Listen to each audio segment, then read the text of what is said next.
La próxima charla está a cargo de la doctora Fabiola Iglesia y la doctora Magdalena López.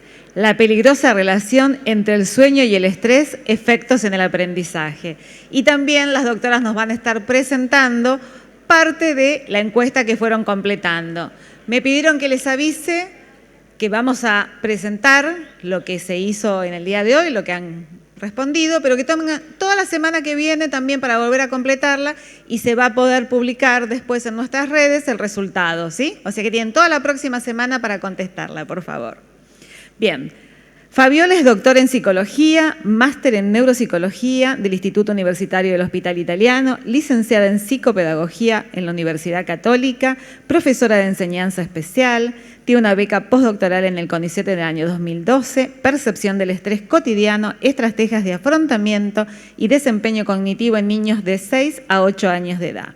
Es docente en las cátedras de diversas materias que se encuentran Neurociencias 1 y 2 en la licenciatura de Psicología en la Universidad Católica Teresa de Ávila. Investigadora del Centro de Investigación Interdisciplinar en Valores, Integración y Desarrollo Social en la Universidad Católica Argentina y es investigadora del Laboratorio de Neurociencias de Educación de Asociación Educar para el Desarrollo Humano. Magdalena es doctora en Psicología, Universidad Nacional de San Luis, máster en Neuropsicología, Instituto Universitario del Hospital Italiano, licenciada en Psicopedagogía, Universidad Católica, profesora de enseñanza especial, investigadora del Centro de Investigación Interdisciplinar en Valores, Integración y Desarrollo Social, también de UCA Teresa de Ávila, y también forma de equipo de investigación en el Laboratorio de Neurociencias de Asociación Educar. Bienvenidas, chicas. Muchas gracias.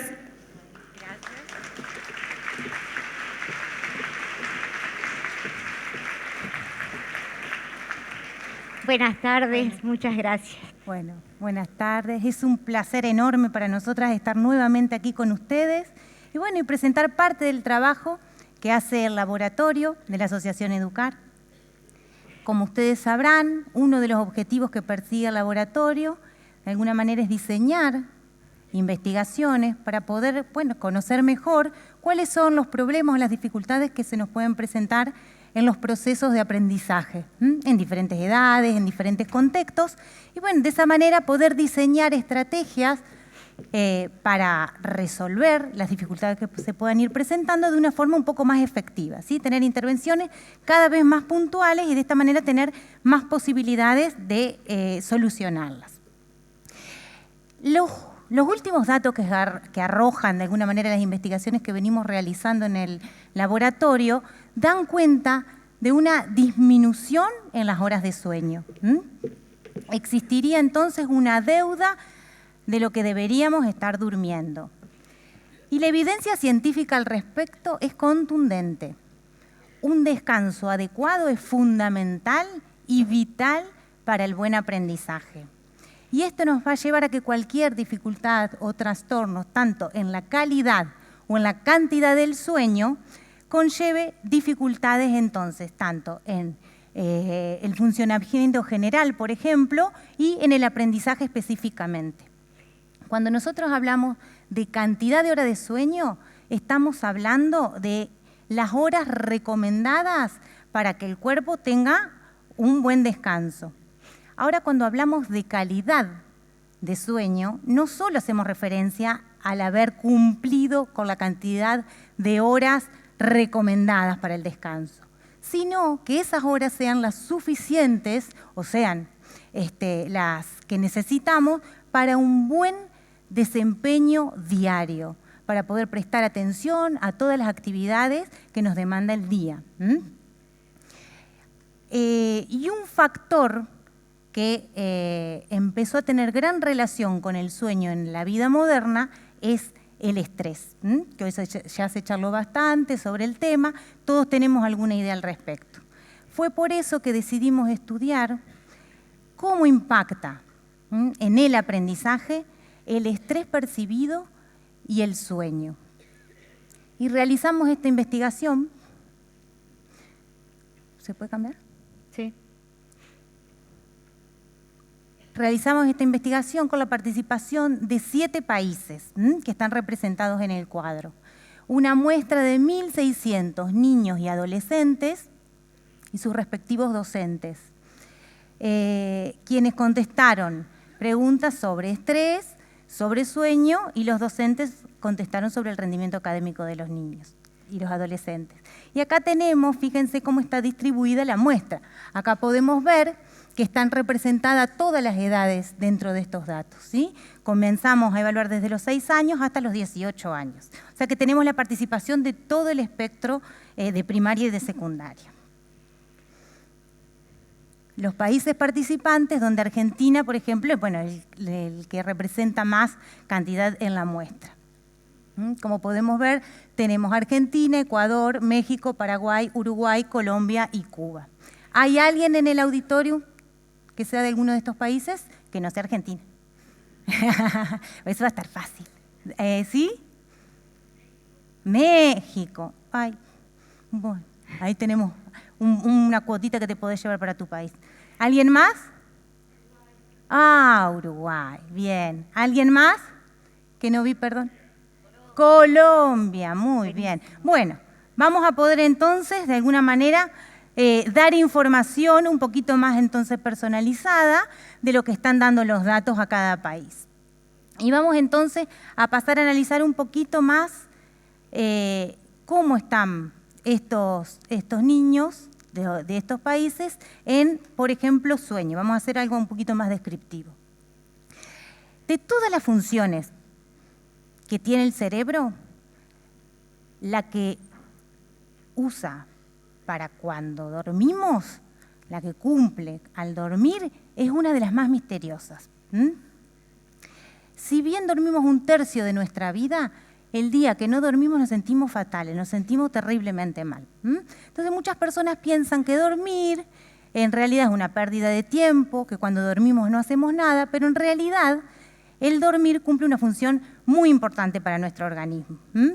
Y aunque pensemos que no estamos haciendo nada mientras dormimos, en realidad en el cuerpo hay todo un mundo que no vemos. Por ejemplo, el cuerpo, cuando dormimos, descansa, los músculos se van a relajar, el corazón va a ir más lento también, la respiración va a ser más pausada y rítmica, pero el cerebro se activa, al revés que el cuerpo. Y el cerebro va cumpliendo una función todas las noches y va haciendo una puesta a punto de un montón de funciones. ¿Y cuándo en realidad pasa esto? Bueno, al anochecer, de alguna manera, una glándula muy pequeña que tenemos empieza a segregar una hormona que, de alguna manera, un somnífero natural que le envía señales a nuestro sistema nervioso para que entremos en un estado de descanso. Entonces podríamos decir que el sueño es una actividad tanto mental, vamos a decir, como corporal, porque todas cumplen sus funciones. Y cuando este mundo en movimiento que no vemos al dormir se desencadena, empieza a cumplir las funciones propias. Mientras estamos en un sueño profundo, de alguna manera, podemos liberar ciertas sustancias que van limpiando los subproductos de las sinapsis diarias. O sea, y en algunos lugares también puede ser que nazcan neuronas nuevas. Sin esta revisión, digamos, y sin esta puesta a punto, el cerebro no podría estar cumpliendo las funciones óptimamente para el día. O sea, que si no dormimos, puede que el cerebro no esté funcionando bien. Pero no solo el sueño cumple la función de una puesta a punto de las neuronas, sino que también el sueño, el dormir, nos permite soñar. El ser humano tiene la capacidad de crear un mundo virtual, un mundo donde puede dar rienda suelta a la imaginación y casi todo es posible, lo imaginable, y de alguna manera nos posibilita tener ideas nuevas, ser más creativos. Y otra función que también cumple el sueño es, de alguna manera, cumplir con el almacenamiento de la información. Durante la noche, entonces, mientras dormimos, El cerebro va repasando todas las actividades diarias y va seleccionando. Aquellas que le parece importante las guardará y aquellas que no son relevantes las irá eliminando. Entonces, las funciones están bien claras. Hoy en día nadie puede decir que el sueño no es importante, tanto para el funcionamiento general como para el aprendizaje. Es por eso que vamos a pasar a ver cómo estamos o cómo están nuestros estudiantes con respecto a esta variable. Y bueno, ¿qué nos encontramos? Si analizamos las horas de sueño por país, vemos que el ganador es Uruguay, ¿sí? Uruguay es el que tiene la mayor cantidad de horas de sueño, ¿sí? Y también Colombia, se la seguiría. Ahora, Argentina se encuentra entre los países que duermen menos cantidad de horas, ¿sí? ¿Les parece coherente? Bueno, los uruguayos, ¿qué opinan al respecto? ¿Qué les parece? ¿Qué hacen de distinto? Bueno, si hacemos ahora un análisis de esos mismos datos por edad, miren lo que pasa, el tobogán le decimos nosotros. A partir de que aumenta la edad, ¿qué pasa con las horas de sueño? Tobogán, bajan, ¿sí? ¿Esto también les parece coherente y familiar? Bueno, igualmente vamos a ver después las horas que corresponderían dormir, ¿sí? Eso también necesitamos saber. Con respecto a lo que vimos a la cantidad de horas de sueño, ¿se acuerdan? Pero también tenemos que ver la calidad, no solamente la cantidad. ¿Y qué nos encontramos aquí? Que el 80% de estos estudiantes reportan tener dificultades de sueño. O sea, que no solo estamos viendo que hay pocas horas de sueño, sino que esas pocas horas de sueño están impactando en la calidad de alguna manera del manejo que tenemos sobre la vida diurna. ¿Se entiende? Y cuando analizamos por edad, vemos que estas dificultades no se concentran en una edad específica, sino, fíjense, que en la barra roja está representado los niños que tienen alguna dificultad en el sueño. Y en todas las edades podemos ver que esa barrita roja supera ampliamente a la barrita celeste. Bueno, como decía Magdalena, el sueño puede verse afectado por diversidad de aspectos, ¿sí? Uno de los aspectos que más va a impactar en el sueño hoy día y que nosotros decidimos estudiar es el estrés. Entonces nos propusimos analizar esta relación. ¿Y por qué se llama una relación peligrosa? Porque son dos variables, sueño y estrés, que se influyen mutuamente y a veces no de la mejor manera, ¿sí? Porque piensen ustedes en sus experiencias. Si dormimos poco, dormimos mal, nos podemos sentir más estresados y si estamos más estresados, muy locos, no creo que podamos dormir muy bien, ni la cantidad de horas, ni que ese sueño sea reparador, ¿sí? Como decía Magdalena. ¿Qué vimos en esta muestra de más de 1.600 niños y adolescentes? Que el 55%, que es la media pelota rosa, ¿sí? De estos niños y adolescentes, reportan ellos mismos tener una percepción alta de estrés, ¿sí? Decimos percepción porque por los instrumentos de recolección de datos que nosotros usamos es lo que ellos opinan sobre cuán estresados están. Si no tenemos una medida objetiva del estrés, no estamos evaluando cortisol o una medida más objetiva, sí es su percepción. Bueno, ellos reportan estar altamente estresados, un 55%. Y en relación a los países, yo me quiero ir a vivir a Uruguay, ¿sí? Todos los países, salvo Uruguay, ¿sí? Tienen un mayor porcentaje de niños y adolescentes que reportan alta percepción de estrés. Salvo Uruguay, que de verdad los datos dan invertidos. Y las muestras son muestras representativas de cada país, ¿sí? O sea que es un dato muy interesante. Duermen bien, están menos estresados, eso es coherente. Y no nos queda tan lejos, ¿sí? Solo bueno. 15 días al año podemos ir. Sí. Bien. Bueno, entonces, viendo estos datos, ¿sí? Magdalena dijo, un 80% de niños y adolescentes que tienen mala calidad de sueño. O sea, ellos reportan dificultades cuando duermen. Y después decimos, hay un 55% de estos mismos niños que dicen que están, niños y adolescentes que están estresados. Entonces decidimos poner la lupa para esta jornada, para poder mostrarles esos datos, en los niños más pequeños, que por ahí son los más vulnerables, ¿sí? Y donde quizás también desde el colegio nosotros podamos brindar más herramientas o pensar herramientas para intervenir. Es por eso que pensamos que trabajamos con 845, 850 niños de entre 6 y 12 años, ¿sí?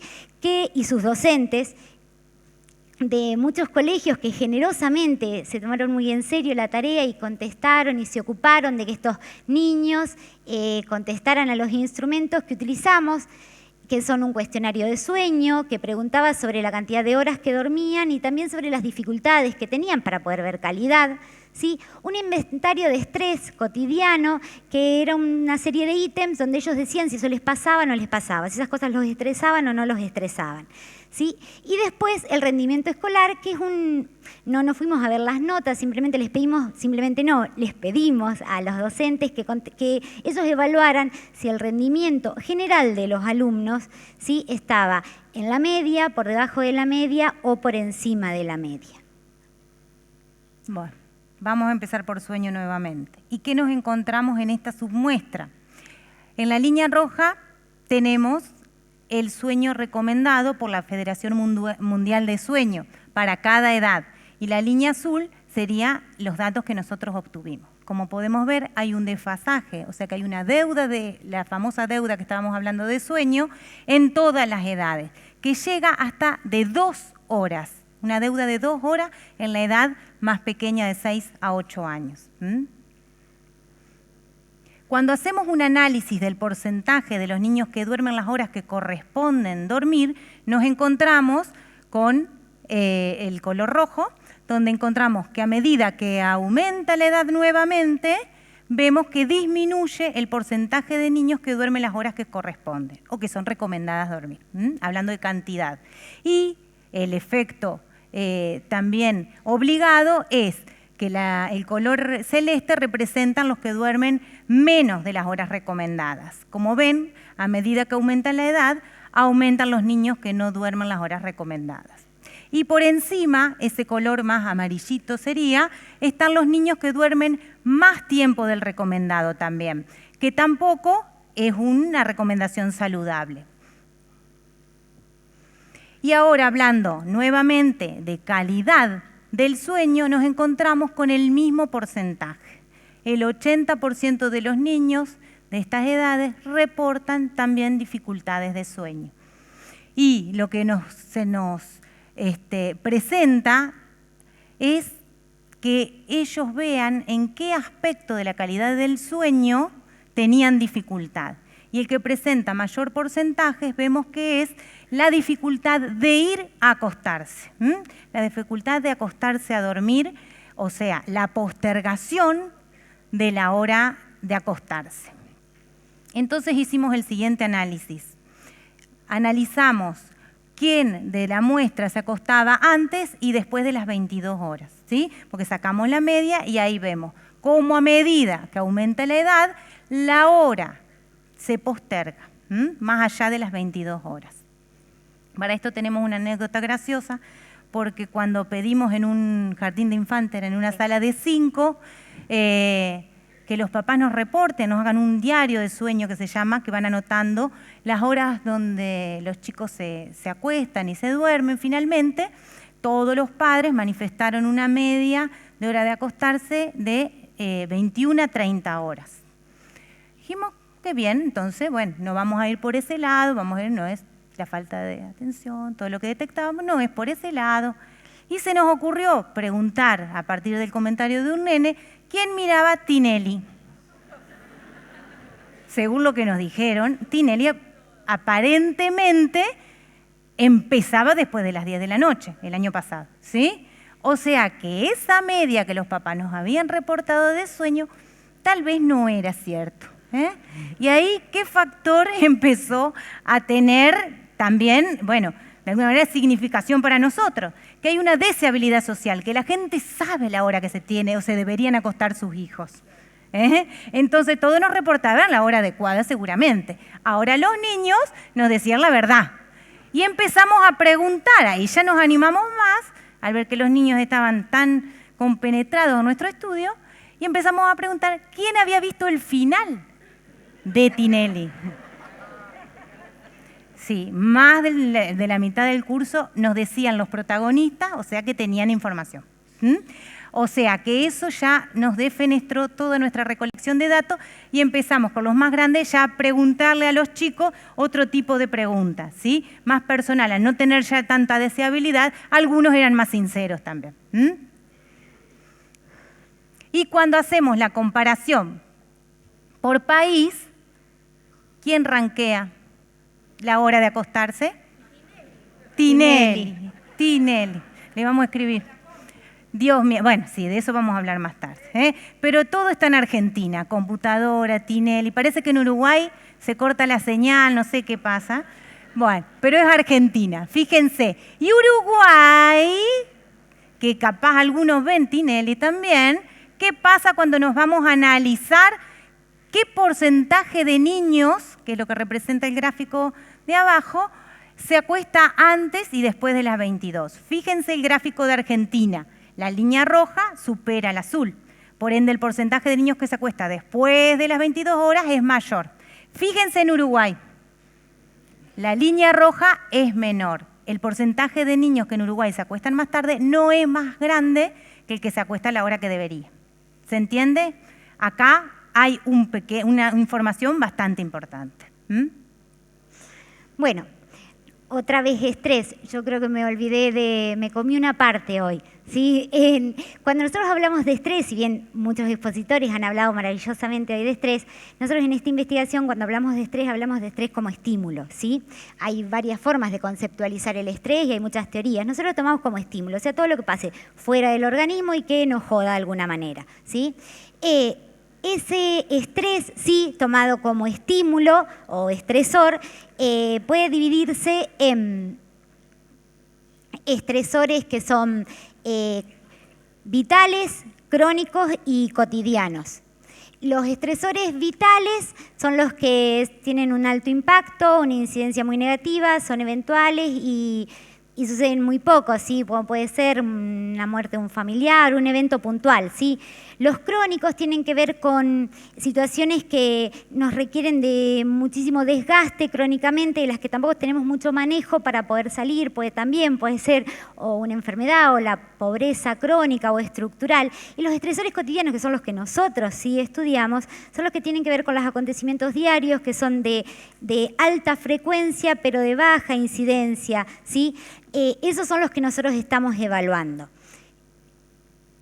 Cuando nosotros evaluamos en estos niños este tipo de estrés cotidiano, la bibliografía o las investigaciones reportan que a veces quizás este estrés cotidiano puede llegar a ser hasta más nocivo, ¿sí? En sus efectos emocionales, cognitivos y conductuales para los niños que algunos estresores crónicos o vitales. No son estresores para subestimar.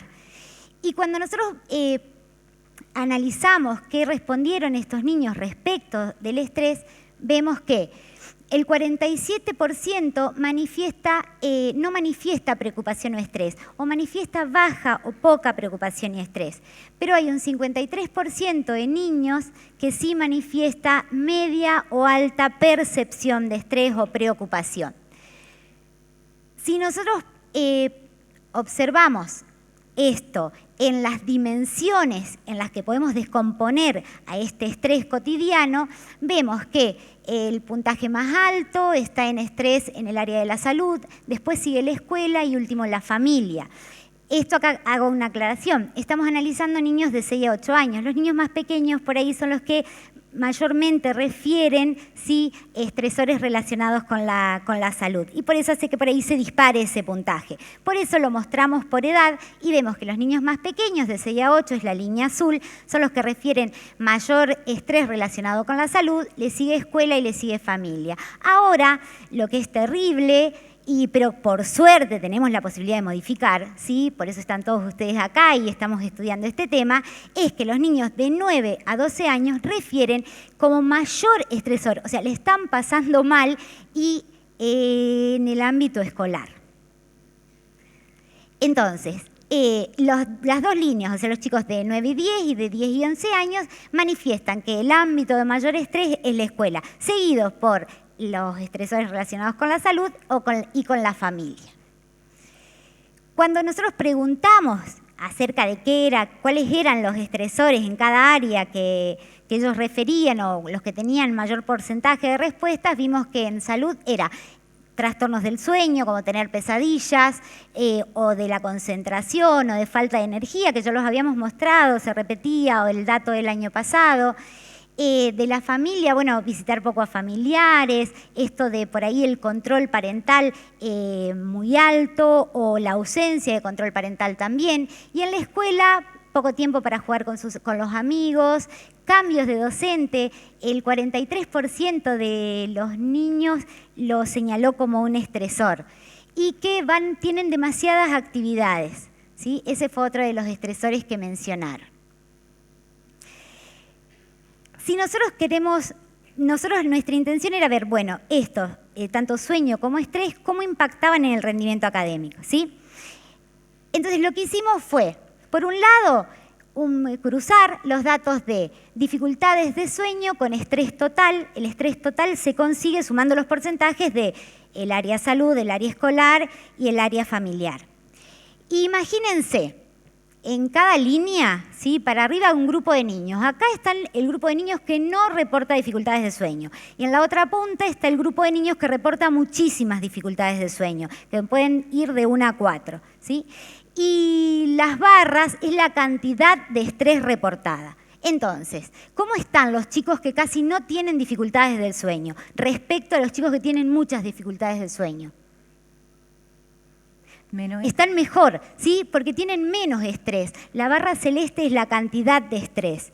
Los chicos que no reportan dificultades de sueño tienen mucho menos estrés que los chicos, no sé por qué no hay que usar el puntero, yo por las dudas. Y los chicos que están en aquella punta, que son los que tienen muchas dificultades de sueño, ¿sí? Son los que tienen mucho más estrés. Fíjense que acá, si podríamos numerarlo al estrés, hay un estrés 4 y allá tienen un estrés 10, ¿sí? Entonces, el sueño, ¿impactaría o no en el estrés? ¿Sí? O el estrés en el sueño, ¿sí? Puede verse la relación, ¿no? Y acá es lo mismo, pero lo hicimos por dimensión, ¿sí? Y en las 3 dimensiones siguen más o menos el mismo curso. Los chicos que no reportan dificultades de sueño perciben o manifiestan o nos reportan menos estrés que los chicos que sí tienen muchas dificultades de sueño. Y ahora quizás para ustedes lo que les va a resultar más interesante es relacionar estos datos con el rendimiento académico. Lo mismo, imagínense 3 grupos de niños. El grupo de niños que está por debajo de la media, piensen en sus alumnos. Este es el grupo de alumnos que está por debajo de la media. El del medio es el que está en la media y el de mi derecha es el grupo de alumnos que está por encima de la media. Y otra vez, lo azul es la cantidad de estrés. Póngale cara a este grupo de niños porque sí, están por debajo de la media, pero también están mucho más estresados que los otros. ¿Sí? Muchísimo más estresados, casi 10, y los otros 6, por ponerle un número, ¿sí? Esa es una relación que para nosotros es sumamente importante, porque podemos intervenir.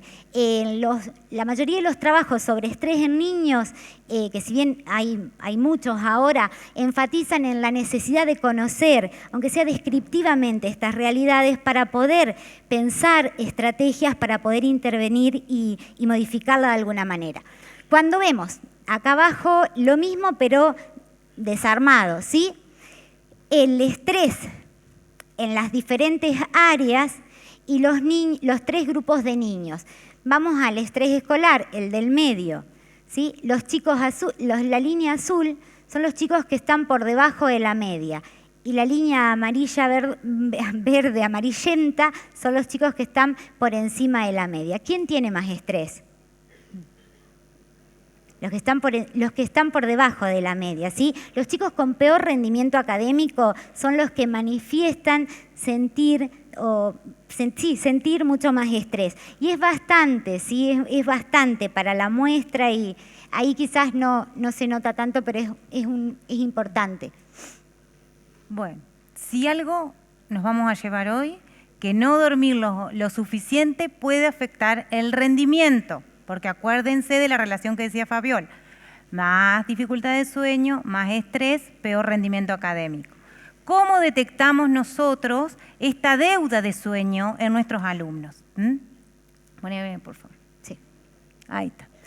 Bueno, podemos encontrarnos con niños que estén malhumorados, desatentos, inquietos o impulsivos, ¿sí? ¿Qué podemos ver nosotros en el aprendizaje? Vamos a encontrar un niño que se va a ver desbordado, que va a reaccionar más emocionalmente que racionalmente. Acuérdense que el comportamiento asertivo tiene muchísimo también que ver el control que podamos hacer de nuestro comportamiento. Y si no tenemos las horas de sueño, vamos a cumplir en menor medida las funciones en las que necesitamos para vivir en los desafíos del día. También vamos a encontrarnos con niños que duermen menos de 8 horas, como habíamos dicho, y todos los estudios reportan que esto afecta directamente la atención de los niños. ¿Qué vamos a ver en el aula? Obviamente niños que se distraen con mayor facilidad y que no van a poder concentrarse y sostener la atención en una tarea. Y también vamos a ver, porque habíamos visto que era una función del sueño, la consolidación de la memoria. Habíamos visto que nosotros almacenamos información durmiendo también, aprendemos con los ojos cerrados. Y si ya tenemos dificultades de atención y concentración, no solo vamos a tener dificultades en que la información ingrese en el sistema, sino que tampoco la vamos a poder guardar. ¿Se entiende? Y menos la vamos a poder evocar cuando la necesitemos. Y menos la vamos a poder integrar a los aprendizajes previos. Todo esto se ve afectado por la cantidad de horas de sueño. Y si nos vamos a la calidad del sueño, vamos a ver que los niños reportan, acuérdense, el mayor porcentaje de dificultad era irse a dormir. ¿Qué podemos hacer nosotros al respecto? Porque el 80% de los niños manifestaba tener dificultades para dormir. Entonces, la cantidad de horas de sueño afecta y la calidad también. ¿Qué podemos hacer? Lo que la bibliografía recomienda es hacer pautas claras de sueño, hacer lo que se llama higiene del sueño, planificar, organizar. Una actividad para los más pequeños, que posiblemente no podemos hablar con un lenguaje muy abstracto, sí con pictogramas. Entonces, en algunos lugares se trabaja así, con imágenes, donde el chico se siente involucrado en las decisiones y en la organización de las actividades antes de irse a dormir. Y de alguna manera podemos mandar a trabajar esto en la escuela y mandarlo a hacer a la casa. Y que los chicos vayan reportando, porque son excelentes informando la verdad los chicos. Entonces van haciendo reportes en la escuela y van cumpliendo. Esto es algo que da bastante resultado.